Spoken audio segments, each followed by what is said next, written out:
വീട്ടിലേക്ക് എല്ലാവർക്കും സ്വാഗതം. അങ്ങനെ മുത്തശ്ശനും മുത്തശ്ശിയൊക്കെ കൂടി തീരുമാനിച്ച് നയനയെ കൊണ്ട് പൂജയൊക്കെ ചെയ്യിപ്പിക്കുകയാണ് കേട്ടോ പൊങ്കാലയ്ക്ക് വേണ്ടിയിട്ട്. എന്നാലും ദേവയാനിക്ക് ആകെപ്പാടെ കലിപ്പുണ്ടാക്കുന്നുണ്ട്. ദേവയാനിയും നയനയുമായിട്ട് വലിയൊരു വെല്ലുവിളി തന്നെ നടത്തുന്നുണ്ട് കേട്ടോ. ആദർശ് മനസ്സിലാക്കാണ്, എന്തായാലും അമ്മയെ വേദനിപ്പിച്ചിട്ട് നയനെ സ്വീകരിക്കാൻ പാടില്ല. ദേവയാനിയും അതൊന്ന് ആദർശിനോട് നേരിട്ട് പറയുന്നുണ്ട് കേട്ടോ, ഒരിക്കലും സ്വീകരിക്കാൻ പാടില്ല എന്നുള്ള കാര്യം. അങ്ങനെ പൊങ്കാലയുടെ അന്ന് നയന കുളിച്ച് നല്ല സുന്ദരിയായിട്ട് ഒരുങ്ങി വളരെ ഒരുപാട് വില കൂടിയ ആഭരണങ്ങളൊക്കെ ഇട്ട് ആ ഒരു ചടങ്ങ് നടത്താൻ വേണ്ടിട്ട് വരുമ്പം ആദർശ് ചോദിക്കുകയാണ്, എന്താടി എന്റെ അമ്മയെ തോൽപ്പിച്ച് വരാന്നുള്ള ഭാവമാണ് നിനക്ക്? അതൊന്നും നടക്കാൻ പോകുന്നില്ല, ആവശ്യമില്ലാതെ വെറുതെ പ്രശ്നങ്ങൾ ഉണ്ടാക്കരുതെന്ന് പറയുമ്പം നയന പറയാണ്, എന്തിനാ ആദർശട്ടെ ഇങ്ങനെയൊക്കെ പറഞ്ഞത്? ഞാൻ ഒരു പ്രശ്നത്തിനും ഇല്ല എന്നും പറഞ്ഞിട്ട് നയന അവിടെ നിന്ന് പോവാണ്. അപ്പോഴേക്കും മുത്തശ്ശ വന്നിട്ട് എന്താണെന്ന് ചോദിക്കുമ്പോൾ ഒന്നുമില്ല മുത്തശ്ശ, ആ ഡ്രസ്സ് നല്ലതാണെന്ന് ഞാൻ പറയാമെന്ന് പറയുന്നു. അങ്ങനെ പൊങ്കാല നടന്നുകൊണ്ടിരിക്കുകയാണ് കേട്ടോ. ഒരാഘോഷങ്ങളൊക്കെ നടന്ന സമയത്ത് നന്ദു കനകവും അതുപോലെ തന്നെ ഗോവിന്ദനും അങ്ങോട്ടേക്ക് വരുന്നുണ്ട്. അവരവിടെ വന്നിട്ട് ഇങ്ങനെ അവർക്ക് ഡ്രസ്സും കുറെ ആഭരണങ്ങളൊക്കെ കൊടുക്കുന്ന കുറെ സാധനങ്ങളൊക്കെ കൊടുക്കുന്നുണ്ട് കേട്ടോ നവിക്കും നയനയ്ക്കും. നവി പറയാണ്, ഇതെന്താ അമ്മ ഇത്ര വില കുറഞ്ഞ ഡ്രസ്സൊക്കെയാണ് ഞാൻ കൊണ്ട് തരുന്നതെന്ന് ചോദിക്കുമ്പോൾ മുത്തശ്ശനും മുത്തശ്ശിയും പറയാണ്, നവ്യ അച്ഛനും അമ്മയും കൊണ്ടുവരുന്നത് എത്ര വില കുറഞ്ഞ വസ്തുവാണെങ്കിലും എന്താണെങ്കിലും ഒരു മുട്ടായി ആണെങ്കിൽ പോലും അതിന് ഇങ്ങനൊന്നും പറയാൻ പാടില്ല, ഏതൊരു പെൺകുട്ടിക്കും അതൊക്കെ ഒരുപാട് ഇഷ്ടമാണെന്നും പറഞ്ഞ് വഴക്ക് പറയുന്നുണ്ട്. അങ്ങനെ ആ ചടങ്ങുകളെല്ലാം നടത്തിക്കൊണ്ടിരുന്ന സമയത്ത് ജലജ കുറെ ഇങ്ങനെ ഇട്ട് കുറ്റപ്പെടുത്തുന്നുണ്ട് കേട്ടോ. ഈ സമയത്ത് നന്ദു ആണെങ്കിലും ജലജയോട് കയറി ദേഷ്യപ്പെടുന്നുണ്ട്. അങ്ങനെ ഈ പരിപാടിയെല്ലാം കഴിഞ്ഞ സമയത്ത് അങ്ങനെ നയനയാണെങ്കിൽ ആ ഒരു പൂജയൊക്കെ ചെയ്ത് എല്ലാം ഇതായിട്ട് പൊങ്കാല തിളപ്പിക്കുന്നു. ഈ സമയത്ത് മുത്തശ്ശി പറയാണ്, മോളെ ആദ്യമായിട്ട് തന്നെ എല്ലാവർക്കും ആ പ്രസാദം കൊടുത്ത് അനുഗ്രഹം മേടിക്കണം, നിന്റെ ഭർത്താവിനും കൊടുത്ത് അനുഗ്രഹം മേടിക്കണം, എങ്കിൽ മാത്രമേ പൂജ പൂർത്തിയാവുള്ളൂ എന്ന് പറയണം. അങ്ങനെ ഓക്കെ പറഞ്ഞിട്ട് നയനയാണെങ്കിൽ എല്ലാവർക്കും ആ പ്രസാദം കൊടുക്കുന്നു. അങ്ങനെ ദേവേനിക്ക് കൊടുക്കുമ്പോൾ ദേവേനി അത് വാങ്ങിക്കുന്നുണ്ട്, പക്ഷെ അവൾ അനുഗ്രഹിക്കാതെ മാറി നിൽക്കുകയാണ് കേട്ടോ.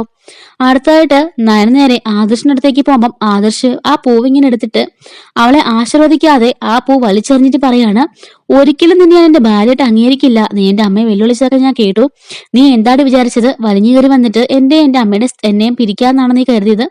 അതൊരിക്കലും നടക്കാൻ പോകുന്നില്ല, അതൊക്കെ നീ നിന്റെ മനസ്സിൽ വെച്ചാൽ മതി എന്ന് പറഞ്ഞിട്ട് ആദർശ് ദേഷ്യപ്പെട്ട് അവിടെ നിന്ന് അങ്ങ് പോവാണ് കേട്ടോ. ഇത് കാണുമ്പം നയന അവിടെ നിന്ന് ചങ്ക് പൊട്ടി കരയാണ്. ദേവിയാനിയാണെങ്കിൽ പുച്ഛഭാവത്തിൽ നിന്ന് ചിരിച്ചിട്ട് അവിടെ നിന്ന് പോകുന്നു.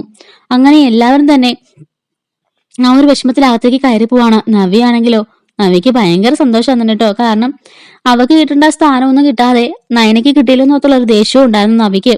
ഈ സമയത്താണ് ഇങ്ങനെ സംഭവിച്ചത്. അങ്ങനെ നയന കരഞ്ഞുകൊണ്ട് അകത്തേക്ക് കയറി പോന്നു. അങ്ങനെ റൂമിലേക്ക് ആദർശിന്റെ അടുത്തേക്ക് ചെല്ലുമ്പോൾ നിങ്ങൾ എന്ത് പണിയാ കാണിച്ചത്? ആ പൊങ്കാല പൂജ മുടങ്ങിപ്പോയത് കണ്ടില്ലേ എന്നൊക്കെ പറയാണ്. അപ്പോഴേക്ക് ആദർശ്, മതി നിർത്തിക്കോ, മര്യാദയ്ക്ക് നീ ഇവിടെ നിന്ന് ഇറങ്ങിപ്പോക്കോ, നിന്റെ സേവനം എന്നോട് ആവശ്യമില്ല, എനിക്ക് നിന്നെ ഇഷ്ടമില്ല എന്ന് പറയുമ്പോഴേക്കും നയന അങ്ങ് മനസ്സ് തകർന്നങ്ങ് നിൽക്കുകയാണ് കേട്ടോ. ആദർശേട്ടൻ എന്തായി പറഞ്ഞു ചോദിക്കുമ്പോൾ ഞാൻ പറഞ്ഞത് നീ കേട്ടില്ലേ, എനിക്ക് നിന്നെ വേണ്ടാന്ന്, ദയവ് ചെയ്ത് എന്റെ അമ്മയ്ക്ക് ഇഷ്ടമില്ലാത്തൊന്നും ഞാൻ ചെയ്യില്ല, അതുകൊണ്ട് ദയവ് ചെയ്ത് ഇവിടെ നിന്ന് ഇറങ്ങി പോയി തരാമോ എന്ന് ചോദിക്കുകയാണ്. അപ്പോഴേക്കും നയനയ്ക്ക് അത് വല്ലാണ്ടങ്ങ് കൊള്ളുന്നുട്ടോ. നയനെ പറയണ, ശരി ആദർശേട്ടാ. ആദർശേട്ടനെ മഴയത്ത് ഇറക്കി വിട്ടോളും. ആദർശേട്ടന്റെ അമ്മ എന്നെ ഒരുപാട് പുച്ഛിച്ചപ്പോഴും ചെറിയമ്മയാണേലും ഒരുപാട് എന്നെ അപ്പച്ചാണലൊക്കെ ഒരുപാട് എന്നെ പറഞ്ഞപ്പോഴും ഞാൻ പിടിച്ചു നിന്നത് എന്റെ അച്ഛനെ ഓർത്തിട്ടാണ്. പക്ഷെ ഈ ഒരു അവസരത്തിൽ ഞാൻ തിരിച്ചു കയറിച്ചെന്നാലും എന്റെ അച്ഛനൊരു കുഴപ്പവും കാണില്ല. എന്തായാലും ഞാൻ പോവാൻ തന്നെ തീരുമാനിച്ചു. അത് മാത്രമല്ല എന്റെ അഭിമാനവും ഞാനിങ്ങനെ ഇവിടെ അടിയറ വെക്കേണ്ട കാര്യമില്ലല്ലോ. ആദർശേട്ടന്റെ ഭാര്യയായിട്ട് വേണ്ടാന്നുണ്ടെങ്കിൽ പിന്നെ ഇവിടെ നിന്നിട്ട് ഒരു കാര്യമില്ല. ആദർശേട്ടന് വേണ്ടിട്ട് മാത്രമാണ് ഇവിടെ നിന്നതെന്ന് പറഞ്ഞിട്ട് നയന ശരിയെങ്കിൽ ഞാൻ പോവാണെന്ന് പറയുന്നു. പെട്ടെന്നായിക്കോട്ടെ എന്ന് ആദർശം പറഞ്ഞ് ദേഷ്യപ്പെടുകയാണ് കേട്ടോ. നയനയാണെങ്കിൽ കരഞ്ഞുകൊണ്ട് അവളുടെ ബാഗൊക്കെ പാക്കിയാണ്. ഈ സമയത്ത് ആദർശം നയനോട് പറയാൻ കേട്ടോ, നിന്നെ ഞാൻ ഇതുവരെ ഭാര്യയുടെ പോലും കണ്ടിട്ടില്ല. അപ്പൊ നയന ചോദിക്കുകയാണ്, ഈ ഇടയ്ക്ക് എന്നോട് കാണിച്ച സ്നേഹവും എന്നെ കെട്ടിപ്പിടിച്ചതൊക്കെയോ? ആദർശ് പറയാണ്, അതൊക്കെ അഭിനയം മാത്രമായിരുന്നു. എല്ലാവരുടെ മുമ്പിൽ വെച്ച് നമ്മൾ സന്തോഷമായിട്ട് ജീവിക്കുകയാണെന്ന് എല്ലാവരും കാണിക്കാൻ വേണ്ടി മാത്രം. മുത്തശ്ശനാണ് എന്നെ ചതിച്ചത്. മുത്തശ്ശൻ എന്നെ കഴുത്തിൽ താലി കിട്ടാൻ പറഞ്ഞോണ്ടാ ഞാൻ നിന്റെ കാര്യത്തിന് താലി കിട്ടത്. അന്ന് കല്യാണം മുടങ്ങിയിരുന്നെങ്കിലും സാരില്ലായിരുന്നു. കുറച്ച് ദിവസങ്ങൾക്ക് ശേഷം എന്റെ കല്യാണം വേറെ പെണ്ണുമായിട്ട് അന്തസ്സായിട്ട് നടന്നേനെ. ഇതൊന്നും ഇല്ലല്ലോ. എന്നെ സ്നേഹിച്ച് പറ്റിച്ചവളുടെ അനിയത്തി തന്നെ വീണ്ടും എന്റെ പറ്റിച്ചിന്റെ ജീവിതത്തിലേക്ക് കയറി വന്നു. ഒരിക്കലും നിന്നെ അംഗീകരിക്കാൻ എനിക്ക് സാധ്യമല്ല. അതുകൊണ്ട് ദയവ് ചെയ്ത് നീ എത്രയും പെട്ടെന്ന് ഇറങ്ങിപ്പോണം, എനിക്ക് നിന്നെ കണ്ടുകൂടാ എന്നൊക്കെ പറഞ്ഞിട്ട് ആദർശ് കുറെ നയനെ ദേഷ്യപ്പെടുമ്പോ നയനെ അവിടുന്ന് പൊട്ടിക്കരഞ്ഞുകൊണ്ട് ബാഗ് പാക്ക് ചെയ്യാണ് കേട്ടോ. അപ്പൊ ഇതൊക്കെ കേട്ടുകൊണ്ട് ആദർശിന്റെ മുത്തച്ഛൻ മൂർത്തി സാറ് പുറത്തിറങ്ങിനെ സങ്കടപ്പെട്ട് നിൽക്കുകയാണ് കേട്ടോ ചെയ്യുന്നത്. അങ്ങനെ വിഷമിച്ച് മുത്തച്ഛൻ റൂമിലേക്ക് പോവാണ്.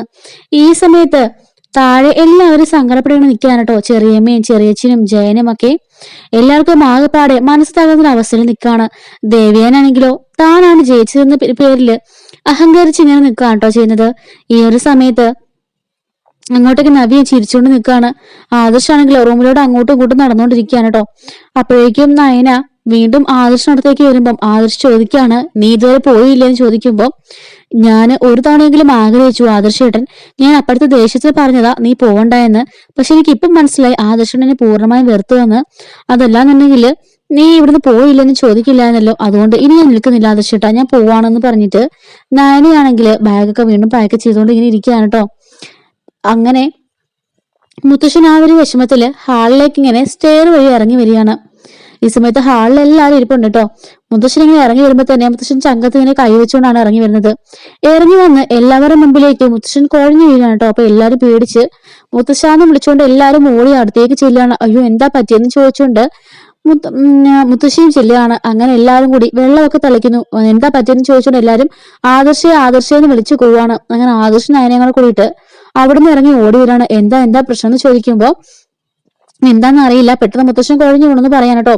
അങ്ങനെ വെള്ളം തളിക്കുമ്പോൾ മുത്തശ്ശന് ബോധം വരുന്നുണ്ട്. എന്താ മുത്തശ്ശ എന്താ പറ്റിയെന്ന് ചോദിക്കുമ്പോൾ, ഒന്നുമില്ലടാ, എന്റെ ഒരു തലചുറ്റൽ പോലെ വിഷമം, വല്ലാത്തൊരു വിഷമം ചങ്കിനകത്തെന്ന് പറയാണ്. അപ്പോഴേക്കും ദേവയാനിക്ക് വല്ലാണ്ടങ്ങ് നിൽക്കുകയാണ് കേട്ടോ ചെയ്യുന്നത്. ജയൻ ദേവയാനി രൂക്ഷമായിട്ടൊന്ന് നോക്കുന്നുണ്ട്. ഈ സമയത്ത് പെട്ടെന്ന് മമ്മ നമുക്ക് ആശുപത്രിയിൽ കൊണ്ടുപോകാന്ന് ജയൻ പറയുമ്പോൾ മുത്തശ്ശൻ പറയണേ, അതിന്റെ ഒന്നും ആവശ്യമില്ല, ഇപ്പൊ കുഴപ്പമില്ല, ഷുഗറെല്ലാം താന്നുമായിരിക്കും എന്ന് പറയാണ് മുത്തശ്ശൻ. അതൊന്നും പറഞ്ഞാൽ പറ്റില്ല, എത്രയും പെട്ടെന്ന് കൊണ്ടുപോകണമെന്നും പറഞ്ഞിട്ട് ജയനും ആദർശം കൂടെ കൂടിയിട്ട് മുത്തശ്ശനെയും കൂട്ടി ഹോസ്പിറ്റലിലേക്ക് പോവാൻ കേട്ടോ. അപ്പോഴേക്കും മുത്തശ്ശിയാണെങ്കിൽ ഭയങ്കര കരച്ചിലാണ്. എല്ലാരും വന്നിട്ട് മുത്തശ്ശിയെ ആശ്വസിപ്പിക്കുന്നുണ്ട്. കരയണ്ട, അങ്ങനൊന്നും ഒരു കുഴപ്പം സംഭവിക്കില്ല എന്നൊക്കെ പറഞ്ഞിട്ട് അവരിങ്ങനെ ആശ്വസിപ്പിച്ചോണ്ടിരിക്കാണ് കേട്ടോ. ഈ സമയത്ത് നയനയാണെങ്കിലും അതോർത്ത് കരയാണ്. എന്നിട്ട് നയന മനസ്സിൽ ഓർക്കാണ്, ഈശ്വര, ഈ ഒരു അവസരത്തിൽ ഞാൻ എങ്ങനെ ഇവിടുന്ന് പോകും, എങ്ങനെ പോവാതിരിക്കും? ഈ സമയത്ത് ഞാൻ ഇവിടുന്ന് ഇറങ്ങിപ്പോയാൽ അത് ഏറ്റവും വലിയ തെറ്റായിരിക്കും. ഈ സമയത്ത് ഇവിടുന്ന് ഇറങ്ങി പോയില്ല എന്നുണ്ടെങ്കിൽ അത് എന്റെ അഭിമാനത്തിന് ക്ഷതം സംഭവിക്കും എന്നിങ്ങനെ നയന ആലോചിച്ചുകൊണ്ട് നിൽക്കാണ്. ഗോവിന്ദൻ പോകുന്നതിന് മുമ്പ് നയനോട് പറയുന്നുണ്ടായിരുന്നു, എൻ്റെ മോള് ഇതുപോലെ ഇത്രയ്ക്കും കളിച്ച് ക്ഷമിച്ചോണ്ട് നിൽക്കണമെന്നില്ല. എപ്പോൾ വേണമെങ്കിലും എൻ്റെ മോൾക്ക് എൻ്റെ മോളുടെ വീട്ടിലേക്ക് വരാം, അത് മോളുടെ വീടാണ്. ഇതുപോലെ ആട്ടുതുപ്പ് സഹിച്ച് എൻ്റെ മോളോട് നിൽക്കേണ്ട മോളെ വാ, എൻ്റെ കൂടെ വാന്ന് പറയുമ്പോഴേക്കും നയന പറയണം, ഇല്ലച്ച, ഞാനിപ്പോൾ ഇറങ്ങി വന്നാൽ അത് ഈ വീടിനോട് ചെയ്യുന്ന ഏറ്റവും വലിയ തെറ്റായിരിക്കും. ഇത്രയും വലിയൊരു തറവാട്ടിൽ അങ്ങനെ ഒരു പെൺകുട്ടി ഇറങ്ങിപ്പോയെന്ന് പറഞ്ഞാൽ അത് ഈ തറവാട് തന്നെ പേരുദോഷമായിരിക്കും. അതുകൊണ്ട് ഞാൻ വരില്ലച്ച എന്ന് ഗോവിന്ദനോട് പറയാണ്. ഗോവിന്ദൻ പറയാണ്, മോൾ ഒന്നുകൊണ്ട് വിഷമിക്കേണ്ട, മോൾ സഹിക്കാൻ പറ്റുന്നതായാൽ ആ നിമിഷം തന്നെ അച്ഛൻ്റെ അമ്മയുടെ അടുത്തേക്ക് വരണം കേട്ടോ എന്നും പറഞ്ഞ് ആശ്വസിപ്പിച്ചാണ് കേട്ടോ അവർ പോകുന്നത്. അതുപോലെ തന്നെ നന്ദുവും വന്നിട്ട് ആശ്വസിപ്പിക്കുന്നൊക്കെയുണ്ട്. അങ്ങനെ നയന ആലോചിക്കുകയാണ്, ഈശ്വര, അച്ഛനും അങ്ങനെ പറഞ്ഞു, ഇപ്പം എന്ത് ചെയ്യണമെന്ന് അറിയാതെ ആകെ കൺഫ്യൂഷനിലിരിക്കുകയാണ് കേട്ടോ. അങ്ങനെ മുത്തശ്ശനെയും കൂട്ടിയിട്ട് ആദർശും അച്ഛനും ജയനും കൂടിയിട്ട് ഹോസ്പിറ്റലിലേക്ക് പോയിരിക്കുകയാണ്. അപ്പോൾ അതിൻ്റെ ശേഷമുള്ള കഥ എന്താണെന്നുള്ളത് ഉച്ച കഴിഞ്ഞത്തെ വീഡിയോയിൽ അപ്ലോഡ് ചെയ്യാം കേട്ടോ. മിസ്സാവാതിരിക്കാൻ ചാനൽ സബ്സ്ക്രൈബ് സപ്പോർട്ട് ചെയ്യണേ. Thanks for watching.